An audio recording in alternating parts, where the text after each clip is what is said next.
Hey everybody, it's Mike with the 1974 GMC. Hey, I'm working on the front A-arms today, and I think I showed you yesterday how someone had beefed up this, previous owner did. And so like I said, I've been kind of grinding on these and cleaning them up. There were some real banged up edges, probably from a jack or something there. And like I said, these, do you see these gussets there? I need to add those to this arm. But like I said, somebody beefed this arm up, and then somebody did some work on this arm. Now this arm's I'm probably gonna cut most of this off and redo it more like what the factory arm is done, or what's done to the factory arm. But at any rate, so a couple of things is this is where the ball joint seats against here in the A-arm, and this is a tool that I borrowed from Dave, that basically, Dave Lindsay, that basically you can't, it's kind of hard to see, but that's just a little bit convex, and this is just a little bit concave.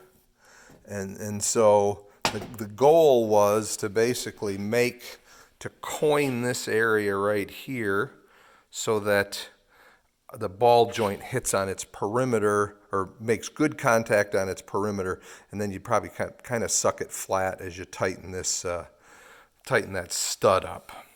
So that's kind of what you're trying for. Dave has a 45-ton press, I have a 12-ton press. So basically this screw isn't what's used to do the pressing, it's just used to hold it in place, and then you put it in the press and squeeze it. So I did that already.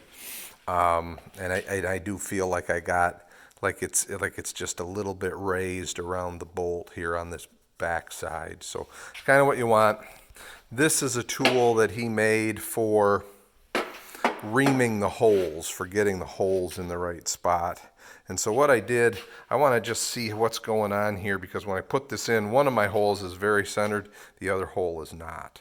And so I'm going to put this in and pause you guys and tighten it up, and I'll show you what it looks like, and then I'll show you what the holes look like and everything, and then I'm going to take it back off, and we'll look for a witness mark here of where that joint is actually riding. So, all right, hang on a second. Okay, so here it is with the ball joint, and it's snug. It's not torqued or anything, but it's nice and tight. And what I have is my smallest feeler gauge. I just wanted to make sure that because of those sides that my previous owner added, I just wanted to make sure that I wasn't touching there, and so that gauge goes through, feeler gauge goes through there. And then I've also kind of checked to see how tight I am to the ball joint is to the thing, and I'm actually, there is a little bit of clearance in there. That's I think one of the things I'm going to have to work out. But so if you look at this hole, wow, almost perfect, almost dead center. And look at this hole, way off. So that's what I got to figure out, because basically what he has is drill guide bushings that go in here to re-drill these holes. And as I told you, I'm going to be welding these up because they're wallered out on the inside. So it's going to be it's going to be tricky, because like I said, I can't really get in there to make the area that I weld real flat. So I'm going to have to do my very best to get that as flat as possible in there so that ball joint sits. But I'm going to pause you again, and we'll see what kind of witness mark that ball joint made, to see if it's sitting kind of where we want it. All right, here we go. So you can kind of see, get it at a pretty good angle. It is making contact right around there and up in here, but not like full contact like we'd like. So I'm going to do a little more playing around, and in the next video maybe we'll get that taken care of. All right, well, let me pause it again, and we'll see what's going on here. Well, we're back. It took a little bit, but I had to clean up a little bit more to get that fixture to seat properly.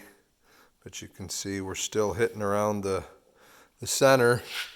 We're getting some witnessing here and kind of here. So my thought is that we're probably getting pretty close. So, all right, well, that's going to be all for this side today. All right, talk to you later. Bye.